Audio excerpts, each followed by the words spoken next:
Bonjour à tous et bienvenue sur notre chaîne.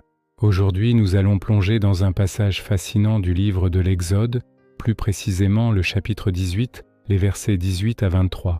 C'est une histoire riche en enseignements sur le leadership, la sagesse et l'importance de déléguer. C'est une conversation cruciale entre Moïse et son beau-père, Jéthro, mais qui porte en elle une résonance divine. Pour bien comprendre le contexte, rappelons-nous où nous en sommes. Le peuple d'Israël vient de sortir d'Égypte. Moïse est leur leader incontesté, leur guide spirituel, leur juge. Il porte sur ses épaules tout le poids de la nation. Imaginez un peu la scène. Des centaines de milliers de personnes, chacune avec ses problèmes, ses conflits, ses questions. Et toutes se tournent vers un seul homme, Moïse. Jéthro, le beau-père de Moïse, arrive au camp et observe cette situation.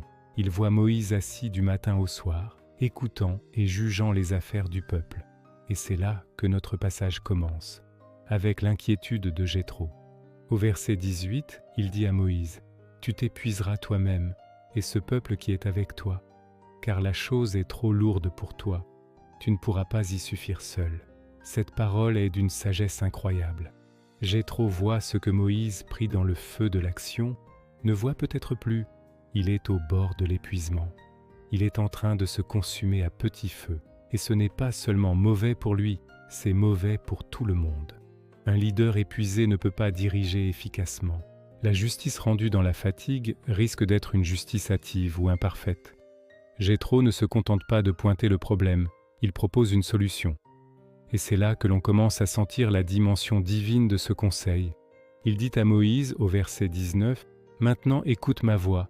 Je vais te donner un conseil et que Dieu soit avec toi. » Il ne s'impose pas, il propose humblement son avis, tout en remettant la décision finale à Dieu. Le conseil de Jéthro est structuré.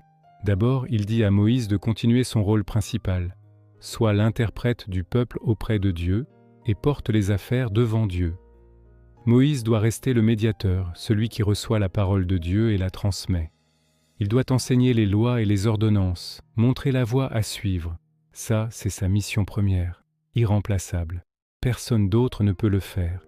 Mais pour tout le reste, pour les litiges du quotidien, les conflits entre voisins, les petites disputes, Jéthro a une autre idée. Il lui dit de choisir parmi le peuple des hommes capables, craignant Dieu, des hommes intègres qui haïssent le gain malhonnête. Le choix des critères est essentiel. Il ne s'agit pas de choisir ses amis ou les plus populaires, mais des hommes de valeur, de caractère, dont la droiture est prouvée. Ces hommes, Moïse devra les établir comme chefs de 1000, chefs de 100, chefs de 50 et chefs de 10.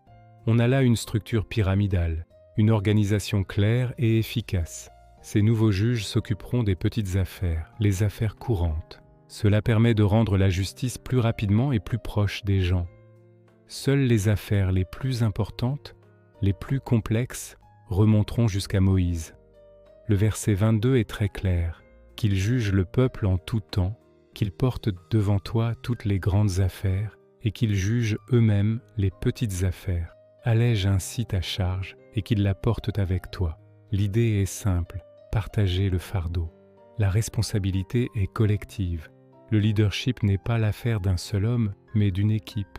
Et nous arrivons maintenant au cœur de notre réflexion, le point central de ce passage, le verset 23. C'est ici que l'on comprend que le conseil de Jéthro n'est pas juste un bon conseil de management, c'est une parole inspirée. Jéthro dit à Moïse, « Si tu fais cela et que Dieu te l'ordonne, tu pourras y suffire, et tout ce peuple parviendra en paix dans sa demeure. » Analysons cette phrase. « Si tu fais cela, que Dieu te l'ordonne, osant c'est la condition sine qua non. » Jéthro, avec toute sa sagesse, sait que son conseil n'a de valeur que s'il est validé par Dieu.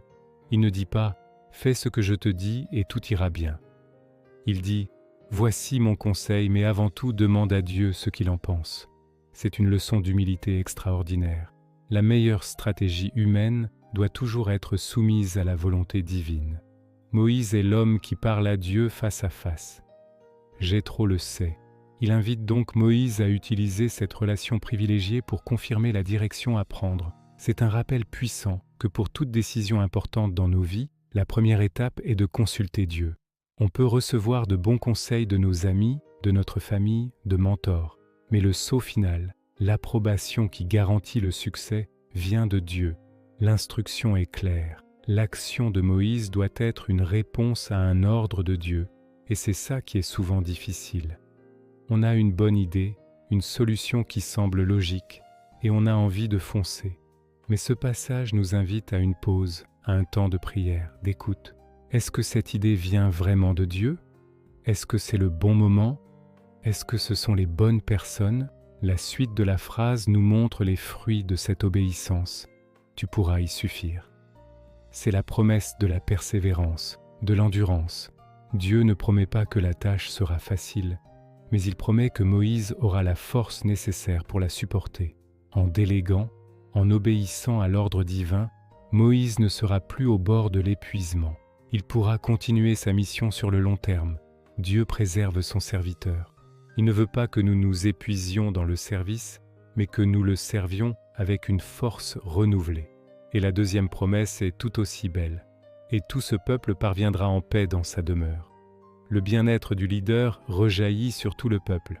Quand le système est juste et efficace, quand les conflits sont résolus rapidement et avec sagesse, la paix s'installe.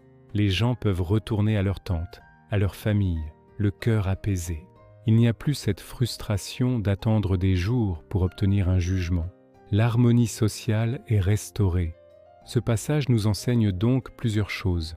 Premièrement, l'importance de ne pas rester seul face à une charge trop lourde. Dieu ne nous a pas créés pour être des héros solitaires. Il nous place dans une communauté, avec des frères et des sœurs pour nous soutenir. Deuxièmement, la sagesse de la délégation.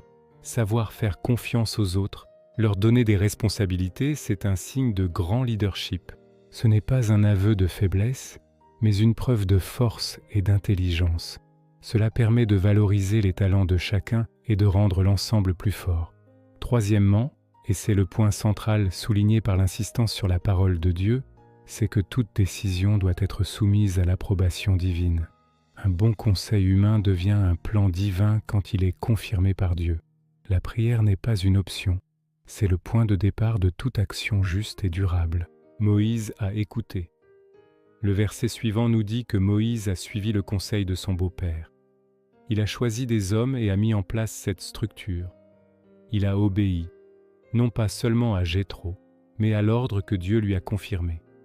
Et l'histoire de la traversée du désert a pu continuer, avec un leader renouvelé et un peuple mieux organisé et plus en paix.